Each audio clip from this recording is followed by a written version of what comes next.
Hi there and good evening. This is a Live with Ghalia Luxury Edition. I'm meeting this evening Maya and Mina from Mukhi Sisters, and we're going to be talking about a luxury jewelry brand collection management.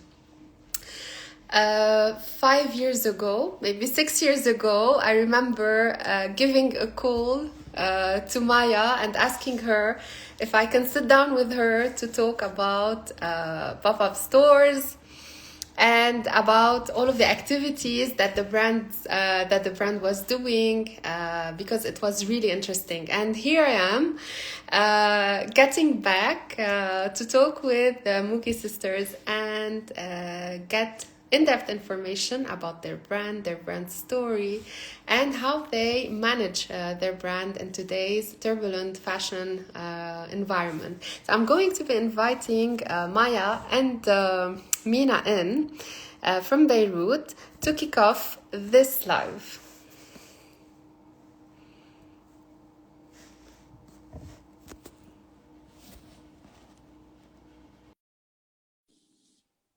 And hopefully we connect in a couple of seconds. Hi! Hello. Hi. How are you girls? Good. And Ladies. you? I'm fine. Good to see you online. It's always a nice opportunity to meet again, and we're Good to see meeting you this too. time. And thank you for And having us today. I'm so excited. I'm so excited to be doing this. And really, a couple of minutes before starting the live, I was thinking, yes, we met in 2016 and we were talking about your latest pop-up store, which was really cool at the time. And I'm really happy to talk to you this evening and to talk about your brand and see how the brand has moved on. Same. So I don't know if Sinat is going to be joining us later on. I hope Well, you never know. able She to. might surprise us with James. I hope so. We have prepped, all of the options to do so. So Maya and Mina, tell us a little bit about Mukhi Sisters and what is the line of work of the brand. Okay. So would you like to go ahead? Yes, of course. So we started the brand around 12 years ago. Actually, Maya is the founder of Mukhi Sisters.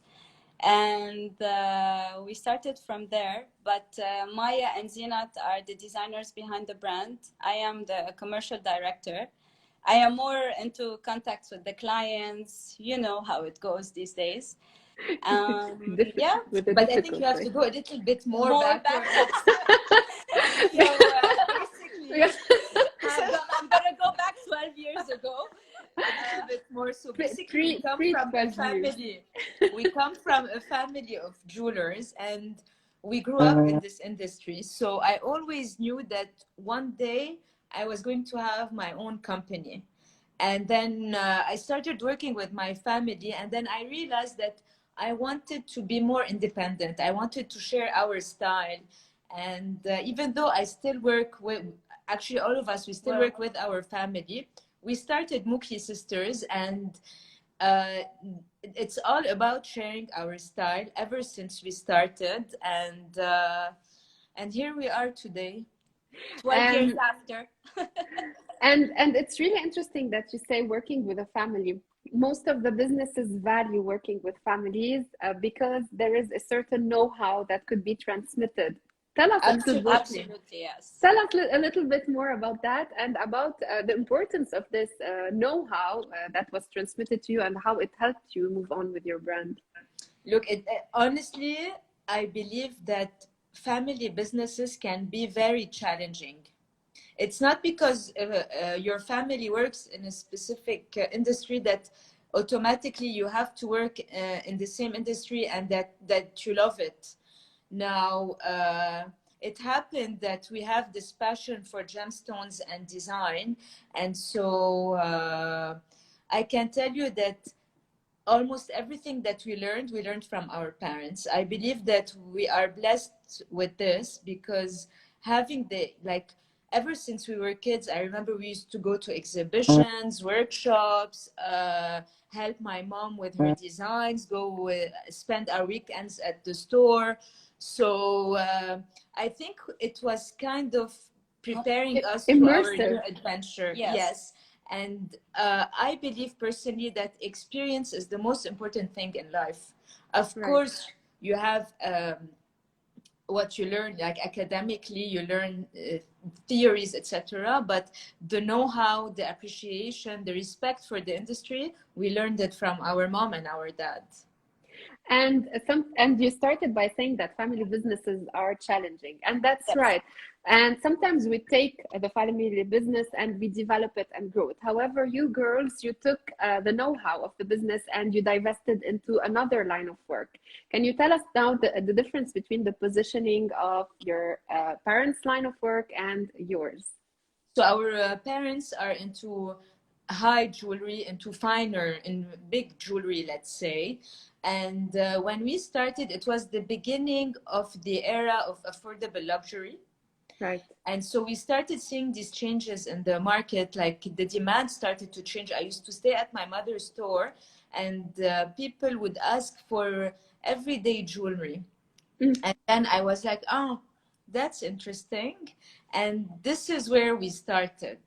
So it's a mix. So and since day one, we've been treating our pieces, even the smallest ones, as if they were big jewelry. Right. So there was the demand, right? There was the demand of this kind of product that is easier to use. You can call it everyday jewelry. Right. Everyday high-end jewelry, yeah. Okay, and it's really important to say to talk about this because it leads into the brand's positioning and the collections that you develop on the market. So it's true today that by looking at a piece of jewelry, we can see other items on the market that are exactly the same thing and that are counterfeit items. And sometimes jeweler or people who work in fine jewelry or high-end jewelry are always confronted with these realities.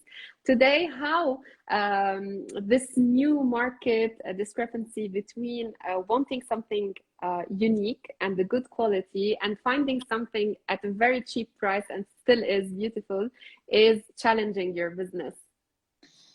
Look, if we're talking about, I didn't really get the question, but if you're talking about imitation and finding the same product at a lower cost, I think it's unethical. It's not correct. I mean, someone spent so much time building a brand, coming up with an idea, and someone copies it. No, but before copying, like you have certain standards. Okay, so let's say I'm working on a ring. I have a specific vision for this ring or for this collection, let's say.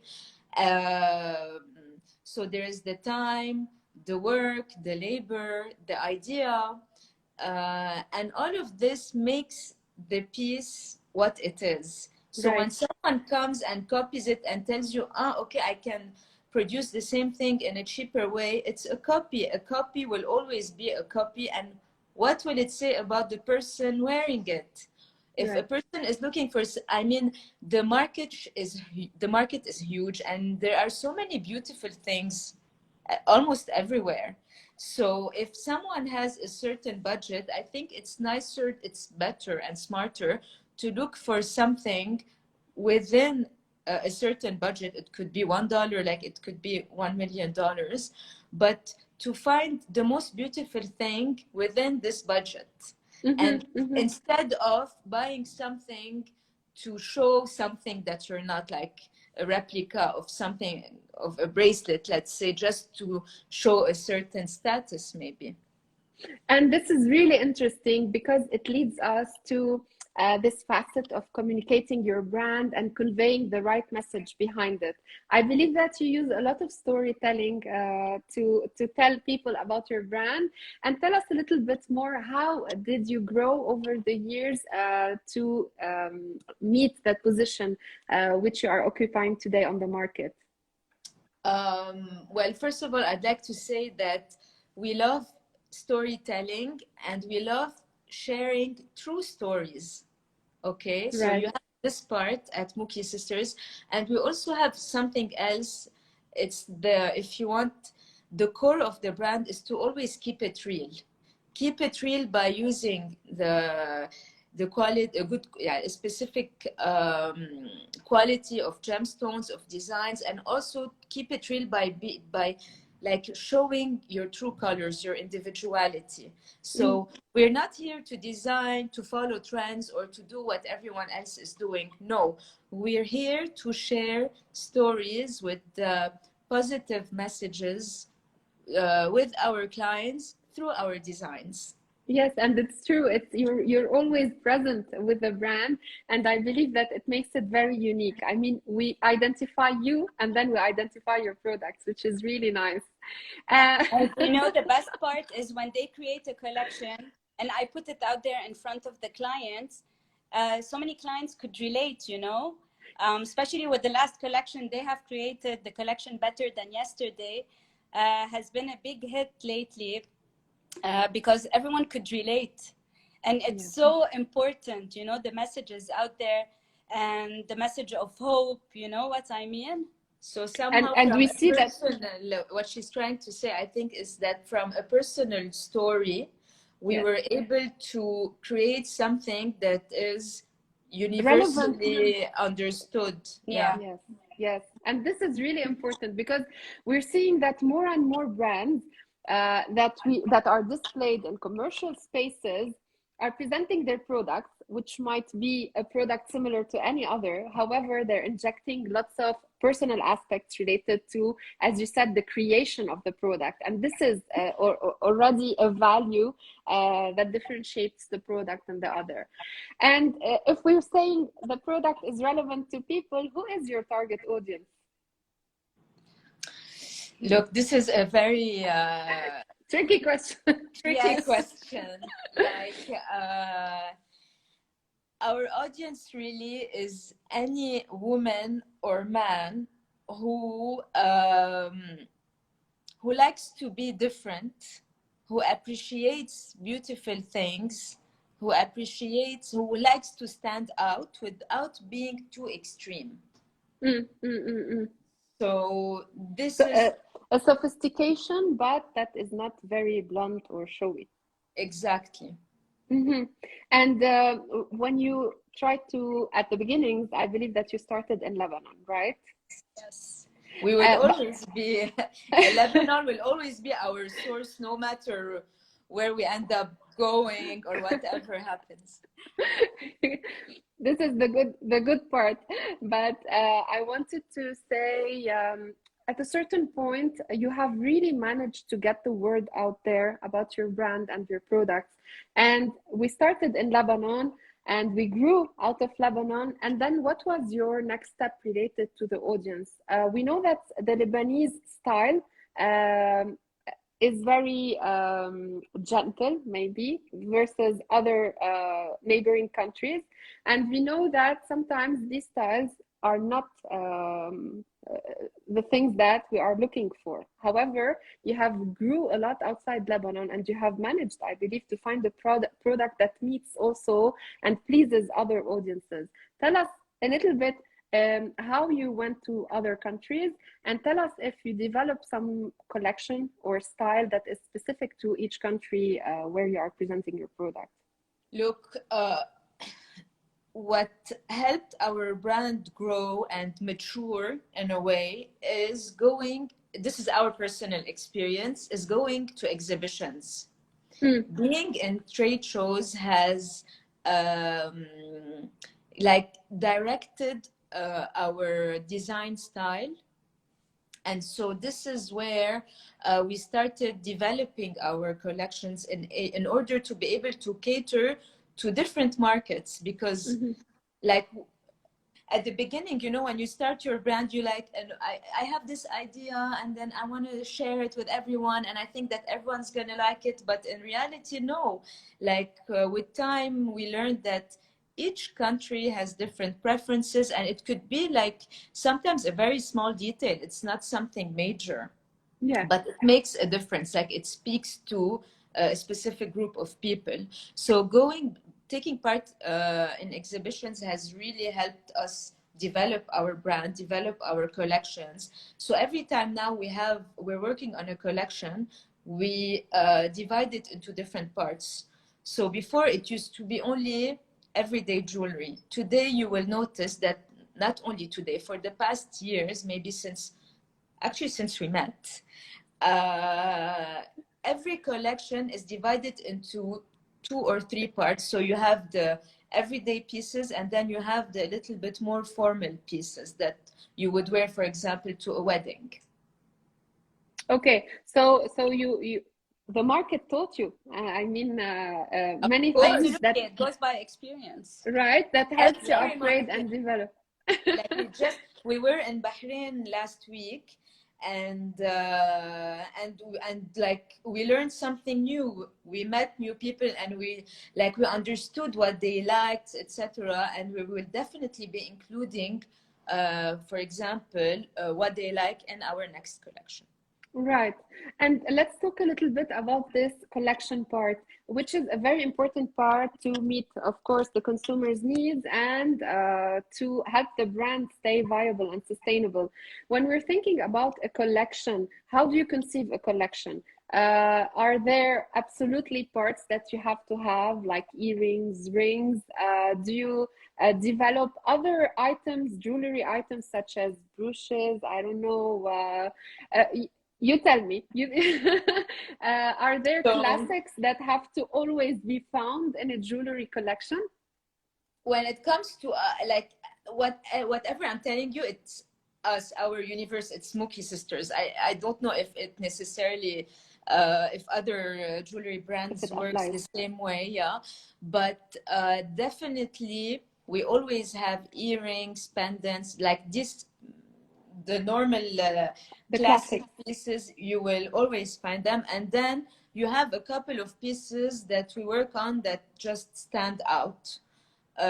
Sometimes we do it for the drama, sometimes just to have something nice in our window. Sometimes it's like like there's a certain excitement that comes out of this because we're like curious. Usually when we're working, we know what kind of clients or who are the clients that are going to buy these pieces. So sometimes we do a couple of out of the box pieces, and like we're like, okay, who are they going to attract this time? Who are we going to meet? And it's nice because we get to meet, like, I believe that truly and honestly that every single one of our clients is special. Just by coming to us, it means that they're different. They don't want to be, they're not into classical jewelry, and yet they want something that's timeless and that stands out. And so, and this is where the connection happens. And this is why I believe that our clients are like us. They want to show their true colors. They want to show their character. They're not afraid to show it. And they don't care about showing that what brand they're wearing, but they prefer wearing pieces that they like. Okay. They're wearing it for themselves more more than for the crowd, you know what right, I mean? Right, of course. It's like after all, it's creating a personal connection between you and the customer through that product as well. Absolutely. And of course, I just want to add one more thing, that the more we meet clients and we listen to them and we understand what they're looking for, the more it helps us develop our collections. So we listen a lot to what our clients are looking for as well. Yes, and this is really important in today's market, as you see that very few brands are attentive to what their audiences say, and sometimes might face this boredom or might disconnect from their audiences. I want to just ask a little bit more about this new category that you have added on to the collection. So it was important to develop 2 lines, an upgraded line, if we want to call it, or a formal line, and the everyday line. Are we also talking about price differences and quality differences through these lines? No, it's not quality difference. It's a bigger piece, requires more gold, more stones. So it's exactly the same finishing, the same kind of the gemstones, but the sizes or maybe the quantity changes. But when it comes to the level of work, it's always the same. Okay. No, Perfect. we have standards, like The even standard. of course. Okay, that's perfect. And it's really interesting to know that, because most of the brands as well, given a certain situation that they might reach, might take the decision to develop higher end or lower end lines within their brand. And coming through this difficult retail situation, we know that the retail market hasn't been the sweetest. The last decade changed a lot of retail rules. We were, I believe, talking a lot about having a physical location that is beautiful, meeting people in physical locations, and this gave a lot of standard and to the brand. However, the past 5-6 years, internet shopping took place, mobile shopping took place, maybe social media shopping as well took place. How all of these changes changed your brand's management? Oh my God, like so much. I saw you listing things. Yes. From physical to digital. Yeah, Yes. I mean, oh my God, like we've had our e-shop for I don't know how many years, maybe 8. Yes. I can't even remember. And it was always like just to have an online presence. Maybe more than 8 years anyway. And we always thought, not only us, but like the general or common agreed idea was that people want to spend online on like lesser, like not on jewelry, let's say. Nobody's going to buy a ring that costs $700 online, let's say. So it was more like of having an online presence. And then like for the past 3 years, I would say, it has really changed the way people view jewelry. Like we started selling through our website. Now, to be fair, social media has helped our brand grow. It played a major role. Yes, because our first store was in like a department store, and the jewelry area was a bit secluded. So people would go to restaurants, to clothes, but when it came to jewelry, we were always alone. And it was our first store, and we were like, no way, no, we have to make it happen. And Instagram wasn't even there yet. So we started on Foursquare? Foursquare, Twitter, like Facebook. Ages ago. Really ages ago. And then Instagram was here, and we were posting like daily 5 pictures. Like, I don't know how we used to post 5 pictures per day. I mean, I guess back then it was the norm, and it helped us a lot, tremendously. Yeah. So I think this plus the website, e-shop today, WhatsApp, and plus other platforms have changed the way retail works. And like Mina is saying, WhatsApp today is helping us deliver a customized personal experience. Yes. Of course. So personal shopping has changed. Like sometimes she has clients. First of all, you get to establish a connection with your clients when you're talking to them. You understand them. I mean, you understand their needs. You understand what they want. And what we do is we took the physical experience into digital. So, and we want to serve our clients honestly with excellency. So the way we used to treat people at the store, we're treating them the same way via WhatsApp. And what is happening lately, you know, due to the recent changes, the experiences we are actually giving over, let's say, digital platforms or on the phone. We're giving them the same experience. And what I want to emphasize as well, that we are having returning customers over WhatsApp, clients we have never met. And, you know, it becomes personal, like Maya was mentioning. And, you know, at the beginning, it could go like, no, hello, how can I help you? And today it can go like, hi, Mina, please, I need this gift. It becomes more personal. It becomes, exactly, we are establishing connections, and it becomes easier. And because of, let's say, a first successful delivery was made, it's now we are actually basing trust, you know, between us and the client. And it becomes easier for them to return to us for any budget, for any type of gifts they want. We make it easier. It becomes easier, actually. Right. And then, so like this isn't a barrier. No, there are no barriers anymore, because they go like, hi, Mina, I need this. Can you ship it today? And then I go like, I'm giving you a little example. It goes fast, you know? Yes. And thank God for DHL. I'm giving them a shout out. Because sometimes, you know, before it used to take like 4 or 5. Not an ad, yeah. But let's say we need to deliver something to the GCC. And a few years back, it would take like 4 or 5 days. And now sometimes, shockingly, in 24 hours, the person gets the gift delivered, which is fascinating, you know. And what is happening lately, we are helping, the delivery companies are helping as well. They want to get things done and to make things happen as well, you know. Most importantly is that people are happy with the service we are giving. They are happy. They like to be in contact with us. I have to tell you honestly, they like to be in contact with Maya, myself, or even Zinat.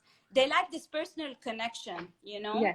Yes. So they find it anyway. They feel close to you, and they feel that there are no boundaries between you and them. So this is a nice factor. Absolutely, it's helping a lot. Absolutely, and for the last collection we've created, Better Than Yesterday, people shared their personal experiences with us.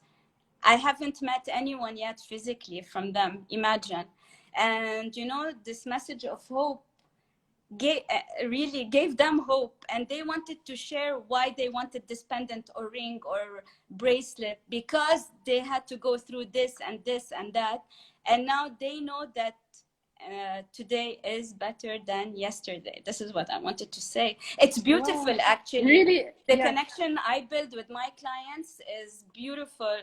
Yani, I wish you were next to us so you could read a couple of messages. But honestly, I'm very grateful.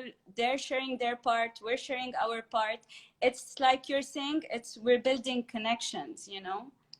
And thank you for sharing this, Mina. It's really beautiful. It makes me very happy. Whoever is online now and listening to that, I'm just grateful for you guys sharing your stories, because it makes me happy to listen as well, you know.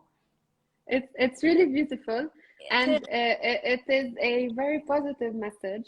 Absolutely. And I would like to say as well that it goes beyond the mere transactional aspect of retail. It's not only about money or whatever, you know. It's about building connections.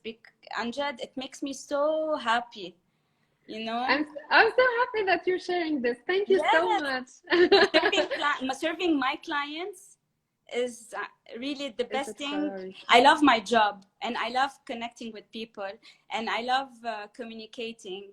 I love selling, but really establishing great connections is what made me today a good salesperson, you know.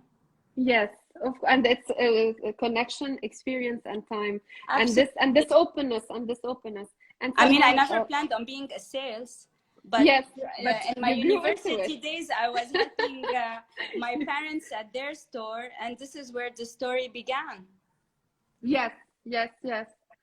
Thank you for sharing this again, Mina. And someone is suggesting that you share also the testimonials on your website. Absolutely, we should. We should. You know, I have mixed feelings about this, because I feel that maybe someone is sending us something and they want to keep it private, and then. But we can ask for the consent. You can ask them. Yeah, it's always a good idea to ask them. You know, and especially when people send us their selfies wearing our pieces, we always make sure to ask them before. You know, can we post it? Repost and they're like, please do. We call them Mukhi moments. Yes. Yeah, that's really nice. Yeah.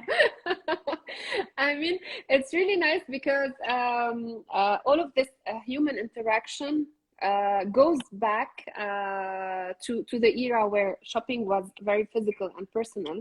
However, digitalization came and we were all afraid that we might get very robotic. But the past few years and the pandemic made it happen that we use this technology to get closer to people. Yes. And we're not getting closer to people who are next to us. We're getting closer to people who Yes. are living on the other side of the globe. And this is beautiful. This is beautiful, yes. Honestly. And our life is a proof of that. Yes. 100%. I mean, you can create great experience out of social media platforms. You can be in touch. It's not only about a click on a button, you know. It's you know, at some point you forgot to say hello, how are you? And look at today, because of digital platforms, because of WhatsApp, because of this, we are connecting with people and we are connecting emotionally. It's like you're physically at the store, but emotionally we're texting. It's something beautiful, I believe. Don't you think? It is. It is. And I'm sensing that all of this mood, I mean, I have sensed it 5 years ago that you conveyed and shared with your customers and people who just popped into the store. You are also sharing it via your social media and all of your connections. Hence this unified message that you send about the brand. And I want to just continue by asking another question, which is, are you still doing pop-up stores as you used to 5 or 6 years back? No, as much as we used to, no, but I've like last month we were under the impression that okay, we're on the road again, things are going back to normal, but today I'm reading that there's a new variant. I don't know, but we're going next week to Jordan, to Amman. And we have plans on having a couple of pop-ups in the UK, but let's see. Of course, we love pop-ups. Okay, perfect. And because this was always a good opportunity to get in touch with people as you used to, right? Yes. And if we're saying that the market is also becoming a little bit harsh because there are lots of things that are going contra the production and the ways we used to produce as we used to before. This issue related to sustainability, other issues related to first-hand material, sometimes related to stones, gold, and the access to this product is going to be more and more difficult. Are you thinking about alternatives when it comes to designing your collection? Look, of course, yes. Like, but we still haven't, we didn't go through that road yet. Today, we're still using natural gemstones.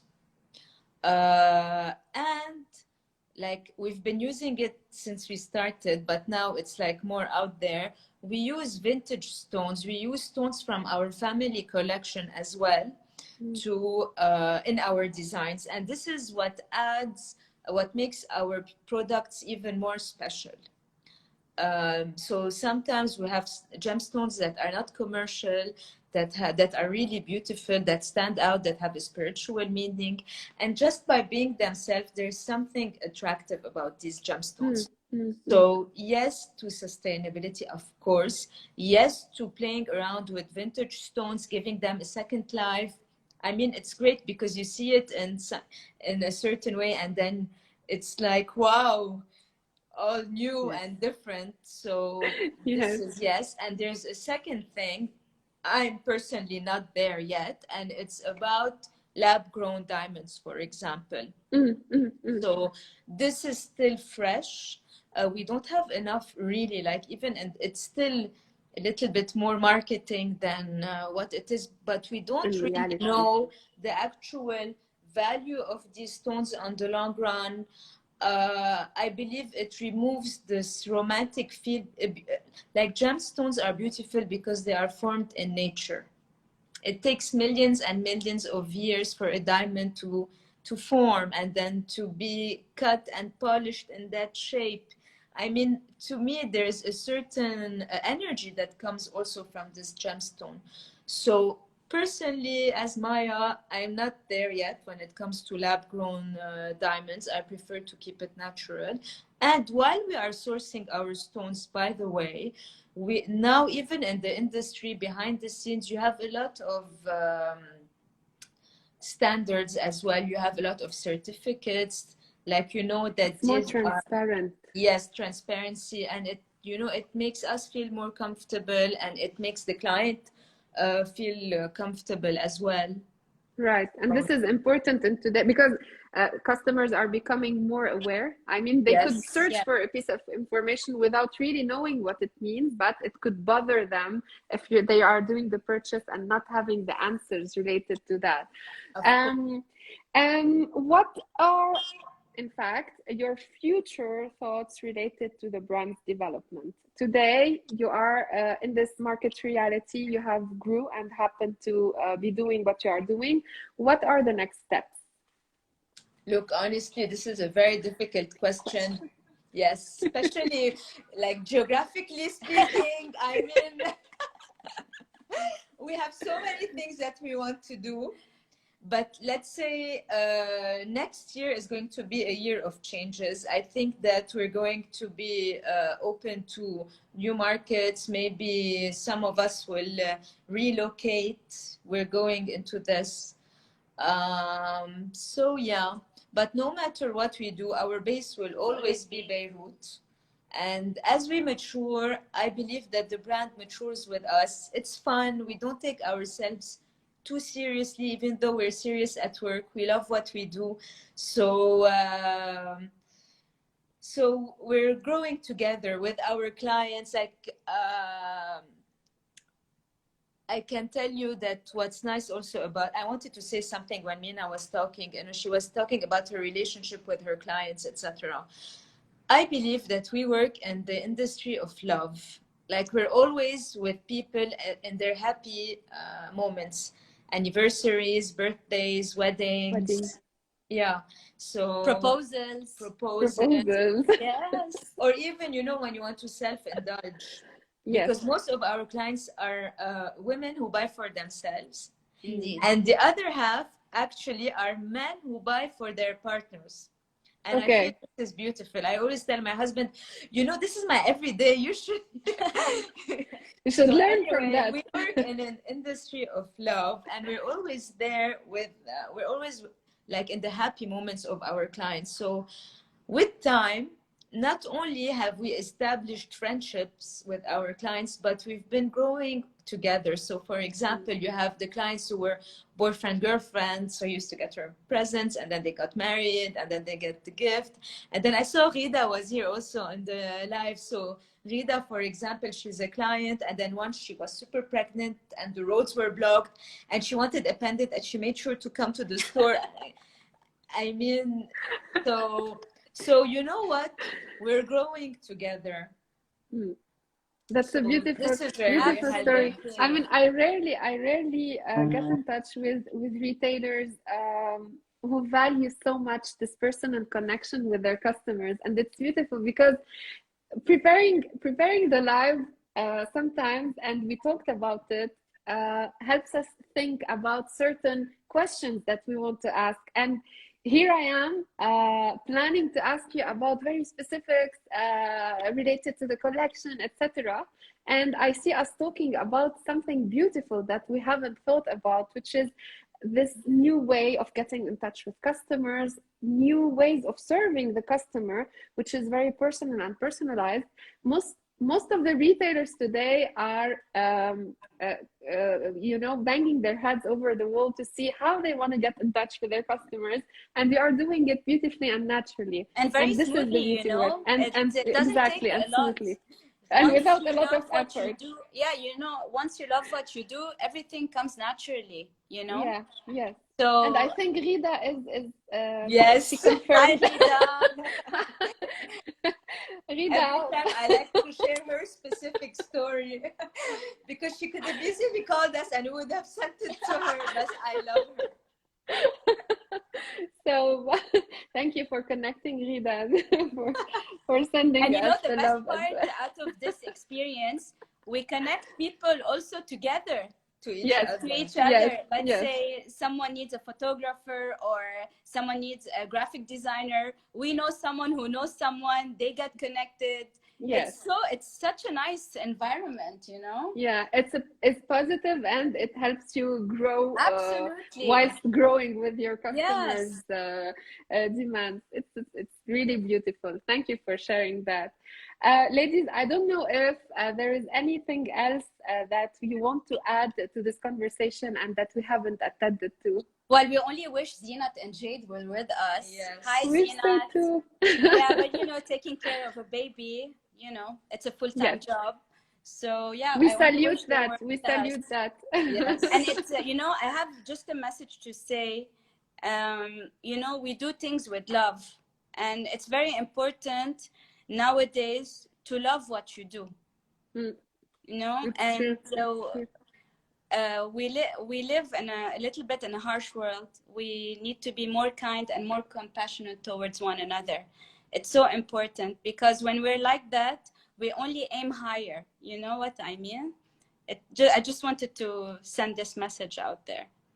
And thank you for sharing this message because it's true that if we're putting a little bit of heart in everyday's tasks, they will look better. I swear and things they will be much better. easier. I swear. Exactly. Yeah. Exactly. Thank you so much for this, Maya. Is there anything else that you want to add?